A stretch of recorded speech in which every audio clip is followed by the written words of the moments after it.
Alors, vaste question. Je dirais que tout le monde parle du millefeuille territorial. Sans doute faut-il d'abord commencer par dresser un inventaire de ce qui existe, dresser un tableau d'ensemble du système, je dirais, parce que chaque maillon, chaque élément est en lien avec d'autres, et donc si on touche à un maillon du système, sans le savoir, on touche indirectement aux autres. Et donc, dresser un inventaire compréhensif du système, et puis ensuite se poser des questions simples et apporter des questions simples. Pourquoi réformer?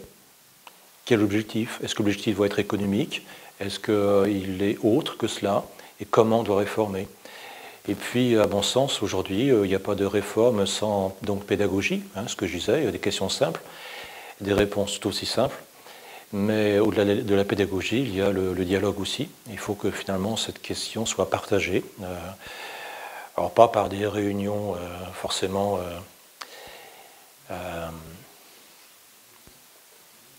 par un vrai dialogue, je dirais.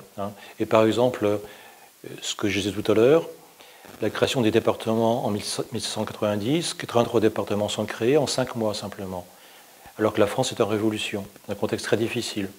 Mais pendant ces 5 mois, il y a eu près de 2000 représentants des divers territoires français qui ont discuté, par exemple, de la manière de choisir les nouveaux chefs-lieux de département. Voilà. Donc, mettre de l'ordre dans ce qui existe, comprendre le tableau d'ensemble, poser des grandes questions, de la pédagogie et la démocratie.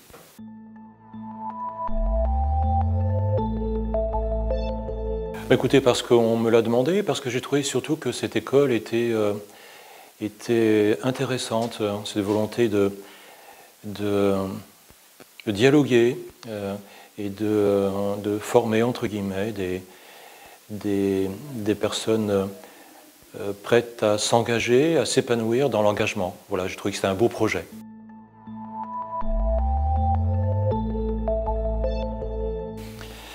Alors, au-delà du thème précis de ma communication, j'ai voulu essayer de les faire réfléchir,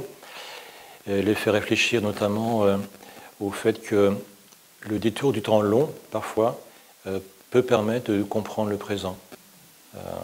Non pas de l'expliquer, on dit souvent que l'histoire explique le présent, ce qui est faux, parce que cela voudrait dire que nous, aujourd'hui, n'avons aucune marge de manœuvre, nous serions déterminés par le passé, mais les connaissances du passé permettent de comprendre des éléments du présent.